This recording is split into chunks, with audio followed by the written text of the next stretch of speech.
পৃথিবীতে এমন একটি রহস্যময় জায়গা আছে যেখানে চারিদিকে নীরবতা বিরাজ করছে। হাজার হাজার কিলোমিটার পর্যন্ত মানুষের কোনো চিহ্ন নেই। রহস্যময় জায়গাটির নাম পয়েন্ট নিমো। আজ পর্যন্ত এই জায়গাতে কেউ পৌঁছাতে পারেনি। পয়েন্ট নিমো হলো প্রশান্ত মহাসাগরের মাঝখানে একটি স্থানের নাম। এটি দক্ষিণ আমেরিকা, অস্ট্রেলিয়া ও নিউজিল্যান্ডের মধ্যে বিদ্যমান। তবে এটি কোনো দেশের মধ্যেই পড়ে না, যেখানে নেই কোনো প্রাণী বা গাছপালা। তবে রহস্যময় শব্দ এখানে প্রায় শোনা যায়। পয়েন্ট নিমো ভূমি থেকে সবচেয়ে দূরে সমুদ্রের বিন্দু হিসেবে পরিচিত। 48 degree 52.6 minute S, 123 degree 23.6 minute ডাব্লিউতে অবস্থিত। এই স্পটটির আক্ষরিক অর্থে অনেকটা মাঝামাঝিতে অবস্থিত, যার প্রত্যেক দিকে 1000 মাইলেরও বেশি সমুদ্র দ্বারা বেষ্টিত।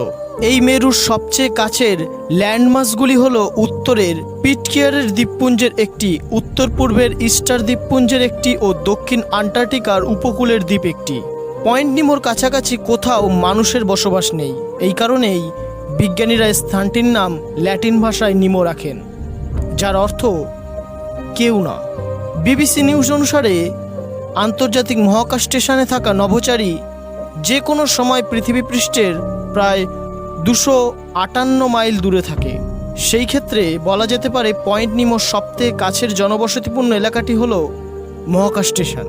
হ্যাঁ, সত্যি শুনেছেন, কারণ পয়েন্ট নিমোর আশেপাশে ভূমি রয়েছে প্রায় 1000 মাইলেরও বেশি দূরত্বে চারদিকেই। তাই মহাকাশে থাকা মানুষ পয়েন্ট নিমোর সবথেকে কাছে অবস্থান করে।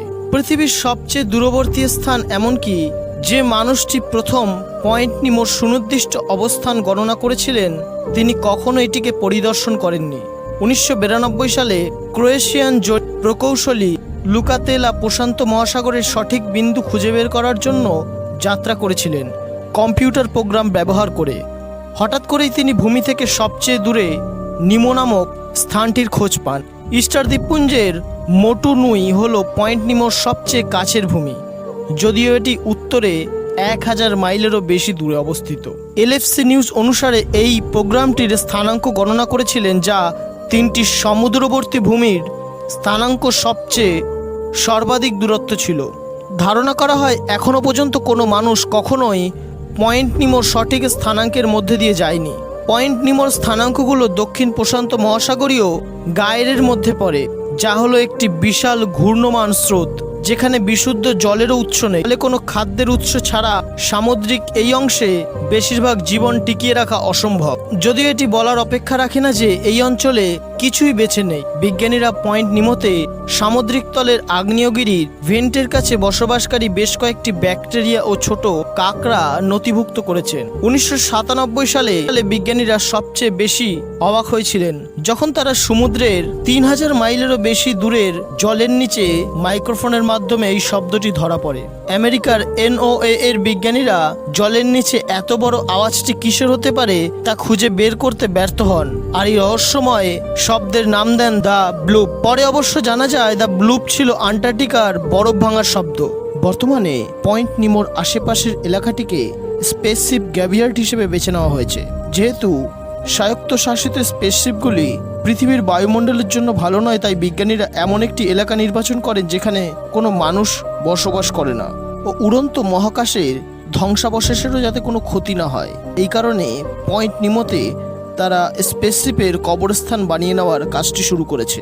CNN এর মতে সর্বাধিক বিবেচনা করে নাসা 1971 সাল থেকে নিমো নামক স্থানটিকে স্পেসশিপের কবরস্থান হিসেবে ব্যবহার করা শুরু করে।